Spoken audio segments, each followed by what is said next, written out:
Bonjour, j'espère que vous allez bien. Je vous propose aujourd'hui de poursuivre la réflexion sur le monde post-fin du monde, sur le sujet des médias. Ça va être une vidéo peut-être un peu particulière parce que sur ce sujet, je pense que j'ai plus de questions que de réponses, mais enfin, on va partager ces questions ensemble. Voilà, donc la question de départ, c'est quels médias dans un monde post-fin du monde? Alors, après avoir partagé quelques intuitions qui fondent ce questionnement, on essaiera de décrire l'ensemble du problème et puis d'imaginer quelques pistes à suivre pour restaurer d'une certaine manière des médias. Bien. Alors, petite promenade intuitive sur le problème. Quels médias dans un monde post-fin du monde? Bon. Ben, le premier fait qui saute aux yeux, c'est qu'il n'y a plus de mass médias. Dans un monde post-fin du monde, il n'y a plus de mass médias. Essentiellement parce que les masses ne sont pas les sujets du monde post-fin du monde, c'est justement les sujets de la fin du monde, les masses. La masse, c'est précisément la foule objectivée, stupide, incapable de freiner son propre mouvement interne qui la pousse à intensifier son travail sur elle-même, sa propre dévoration. Donc, dans le monde post-fin du monde, la masse s'est déjà abolie elle-même et par conséquent, il n'y a plus de masse média. Bon. Deuxième point qui est peut-être plus important, c'est que dans le monde post-fin du monde, il n'y a plus Internet, plus de télévision, plus de radio, plus de téléphonie passant par des macro-systèmes techniques. Il n'y a plus ces réseaux industriels qui font pseudo-monde, qui font monde sous nos yeux et dans tous nos sens, pour une raison essentielle, qui est que, pardonnez-moi, on ne peut plus considérer Internet, la télé, la radio, la téléphonie, etc., comme du média. Ce ne sont pas des médias en ce sens que il n'y a rien qui traverse, il n'y a plus de distance. C'est les personnes qui participent à ces médias-là, et j'en fais partie, sont en quelque sorte collés les uns aux autres par ces dispositifs d'infotainment, de publicité, de mobilisation continue d'un cerveau collectif. Ces moyens-là, que je refuse maintenant d'appeler médias, au lieu de traverser un espace qui sépare les altérités, au contraire, ils font disparaître l'altérité. Ils ne sont pas médiation entre un et un autre, mais dilution des uns dans les autres, ou des uns par les autres. Voilà les trois intuitions fondamentales dont je voudrais partir. Il n'y a plus de mass média, il n'y a plus d'internet, de télé, de radio, de téléphonie, etc. Essentiellement parce que, troisième point, ils ne sont plus médias, ils sont ce que j'appellerais maintenant des médias tampons. C'est-à-dire qu'ils font tampon entre les uns et les autres, mais ils les relient simultanément. Et voilà. Alors, je répète mon credo, hein, la fin du monde a déjà eu lieu. Nous sommes déjà devenus incapables de nous corriger en fonction de nos erreurs et de nos fautes. Nous nous sommes déjà abolis en tant que possibilité de liberté. Nous avons déjà parcouru un fort beau trajet entre Hiroshima et Fukushima. Enfin, la soi-disant catastrophe à venir n'est qu'un argument au service d'une gouvernementalité déjà en place. Je rappelle que dans cette série de vidéos, on ne s'intéresse pas à la catastrophe écologique, mais à la catastrophe anthropologique, qui fait que nous sommes déjà incapables de corriger nos erreurs et par conséquent d'éviter la destruction écologique. Bien. Alors maintenant, on va regarder un petit peu le problème des médias aujourd'hui. Le premier problème, c'est que aujourd'hui tout est média. Tout est média. Qu'on considère la langue comme un média, pourquoi pas, mais Internet est média. Bon, les journaux sont médias.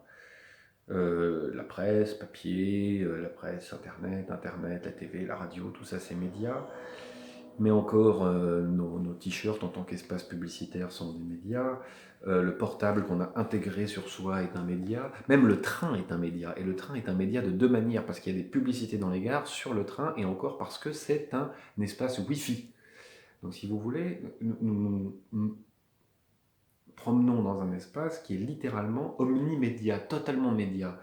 Et dès lors que nous ne sommes jamais accessibles à la déconnexion, même sans téléphone portable, jamais accessibles à un espace non traversé par des ondes, même dans les zones les plus reculées de France, par exemple, nous sommes dans du média, dans de la mobilisation médiatique, et ça prend un véritable effort que de s'en arracher. Dès lors, c'est ce que j'essayais de décrire tout à l'heure, le média ne traverse plus un espace vide pour relier une altérité à une autre, mais il confond toutes les altérités les unes aux autres. Bien, alors tout cela se fait à travers le réseau. Alors, moi je distinguerais deux façons de comprendre le réseau. Le réseau en tant qu'industrie matérielle, et notamment au service des médias de masse, et c'est ce qu'on va dire quand on dit qu'on manque de réseau, c'est ce qu'on va décrire quand on dit qu'on manque de réseau, par exemple, et puis le réseau comme fragile communauté humaine permettant, par exemple, un voyage ou un trajet social, etc. On voit à l'évidence que le réseau, en tant qu'effort industriel, tend à remplacer dans tous les champs possibles, qui soit la recherche de la partenaire ou du partenaire sexuel, qui soit la recherche d'un job, qui soit la recherche d'une information, d'une connaissance, d'une formation, le réseau social, le réseau d'interconnaissance, c'est-à-dire la communauté humaine qui se maintient malgré la distance. Bien. Alors, le média, à cet endroit-là, n'est plus un outil au service d'une relation améliorée, mais un spectacle qui fait pseudo-monde, qui fait monde entre nous, qui fait tampon, qui nous maintient sans arrêt ensemble, mais fluctuant entre différentes virtualités. L'exemple le meilleur que je puisse avoir, c'est me promener dans la rue en écoutant la radio, ce qui me permet de savoir parfaitement où en est le Nasdaq, et pas connaître mon voisin d'à côté que je suis en train de croiser en réalité. Un autre exemple de ces espèces d'existences virtuelles, c'est imaginer par exemple que vous êtes à vélo, tiens, et il y a votre radio sur votre sein ou dans votre poche, et il zappe, il se met à zapper tout seul parce que vous ne le maîtrisez pas. Et vous allez passer d'une retransmission d'un match de football à les cours de la bourse, à n'importe quel débat sur une autre radio, à de la musique classique, à un prêche, etc., etc. Donc vous allez passer de virtualité en virtualité, c'est-à-dire de mondes incomplets en mondes incomplets, c'est-à-dire de surfaces d'information dans lesquelles vous allez vous enfermer temporairement, faire monde autour de vous, alors que vous n'êtes pas plus sur le plateau de BFM TV que sur le plateau de Chrétien FM ou que sais-je encore, France Info ou... oh zut, comment elle s'appelle celle-là? RMC, tiens. Alors, par rapport à ça, il y a encore un effort à faire probablement pour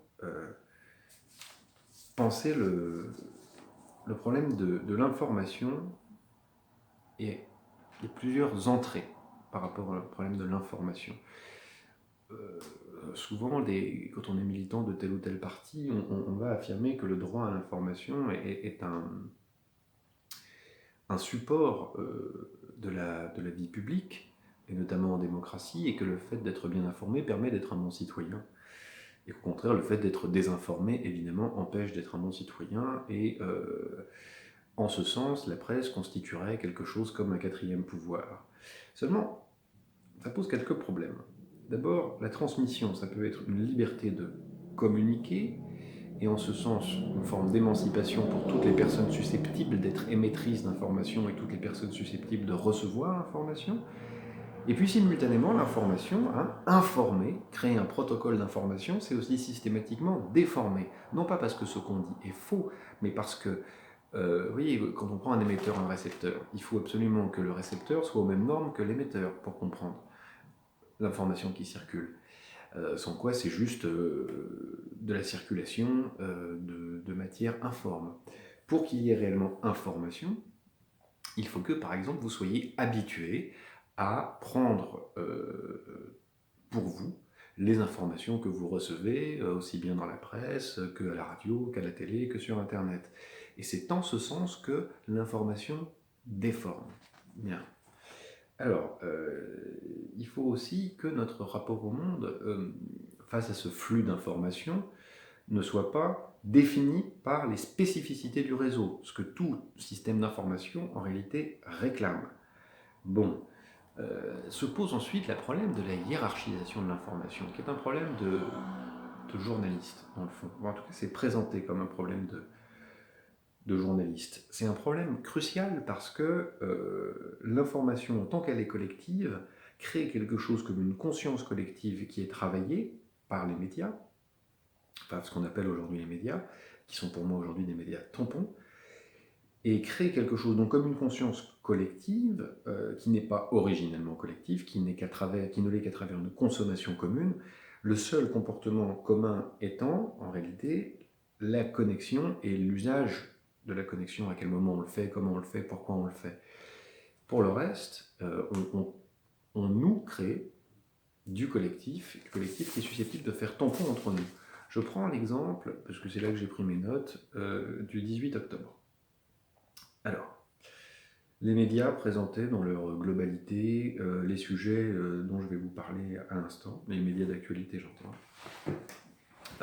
Alors, l'affaire de Mélenchon, est-ce qu'il était en colère? Est-ce que sa colère était légitime? Est-ce qu'il agissait à l'intérieur de la légalité? Ou au contraire, est-ce qu'il s'est, lui, comporté de manière illégale par rapport à une action qui était elle-même légale ou illégale? Deuxième information, on allait poser des plaques d'immatriculation sur les vélos. Troisième information, les COMEX Files. Quatrième information, il y a un tiers des urbains dans certains pays d'Afrique de l'Ouest qui sont obèses. Cinquième information, il y avait les dégâts suite aux inondations dans les communes de l'Aude. Ensuite, est-ce que le passage à la télé du président Emmanuel Macron allait occasionner un changement de popularité?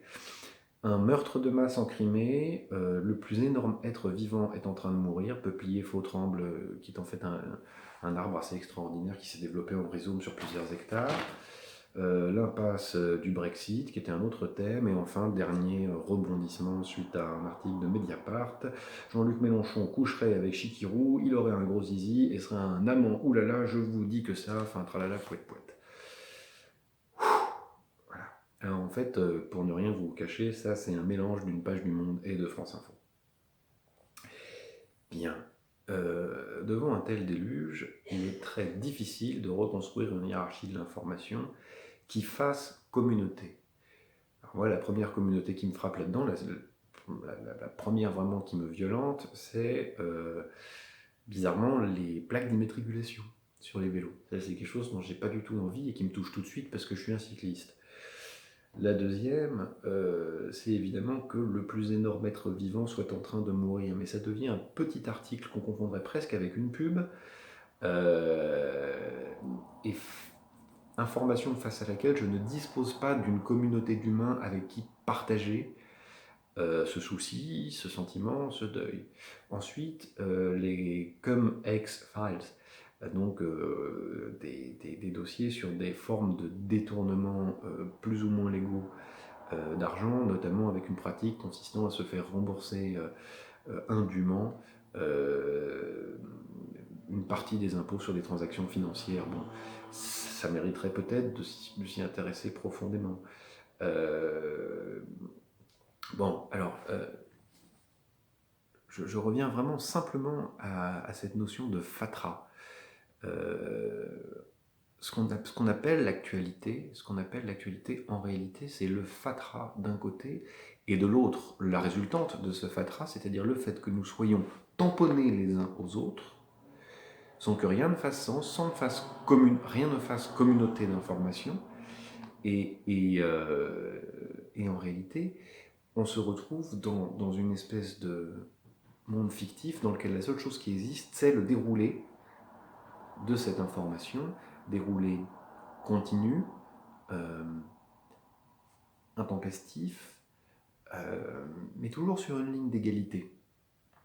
Bien, alors, voilà.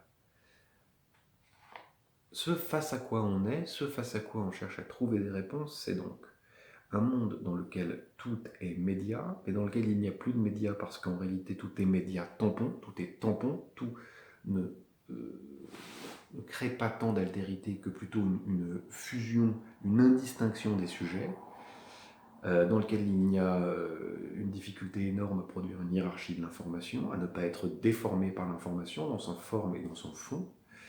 Voilà, qu'est-ce qu'on fait? Qu'est-ce qu'on fait par rapport à ça? Bon.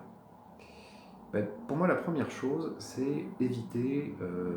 j'ai deux formules rigolotes pour latiniser ce qui doit être évité. Éviter la devise de la Sorbonne, hein, hic et ubique terrarum, c'est-à-dire ici et partout sur le monde, ou la qualité des discours du pape, c'est-à-dire urbi et orbi, c'est-à-dire à la ville et au monde.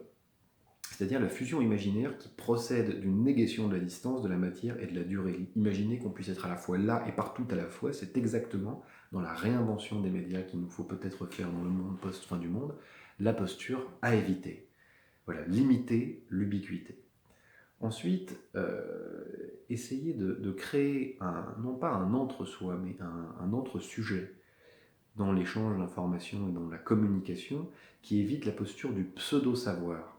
Rétablir un art, une éthique ou une fierté de la distance et de la tenue chez les récepteurs et chez la communauté des récepteurs.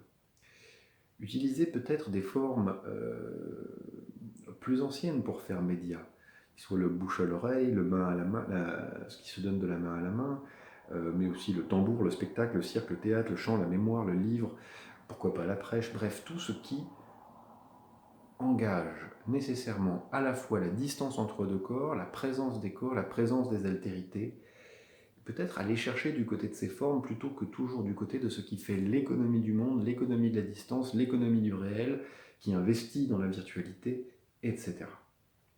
Pour rebondir un peu sur cette idée d'éviter la posture du pseudo-savoir post-information, moi je mettrais au cœur de nouveaux médias un paradigme voilà, qui abandonne celui de la certitude pour laisser la place au doute, au tâtonnement, à l'intérêt. Peut-être laisser un peu de côté cette violence qui existe dans l'impérium d'informer, le devoir impératif d'informer. Peut-être qu'il s'agirait plutôt d'intéresser, d'allumer l'intérêt chez l'autre, de lui donner des pistes, de lui donner les moyens de faire lui-même le chemin. Peut-être qu'il y a un nouveau paradigme médiatique de ce côté-là à développer. Alors évidemment, je ne vais pas faire semblant d'ignorer que certains médias sont déjà sur cette piste. Bien. Alors moi, je proposerais, voilà, dans une logique du don et du contre-don d'informations reformulées, de limiter la négation de l'étendue, de limiter dans les médias la dissolution des sujets, émetteurs et récepteurs de l'information, de limiter l'ubiquité, c'est-à-dire la capacité d'être à la fois là et ailleurs, de limiter le pouvoir de la hiérarchisation de l'information, notamment en traitant les sujets, pourquoi pas les uns après les autres, et peut-être aussi de proposer quelque chose comme une auto-limitation de la réception et de l'émission. Bien.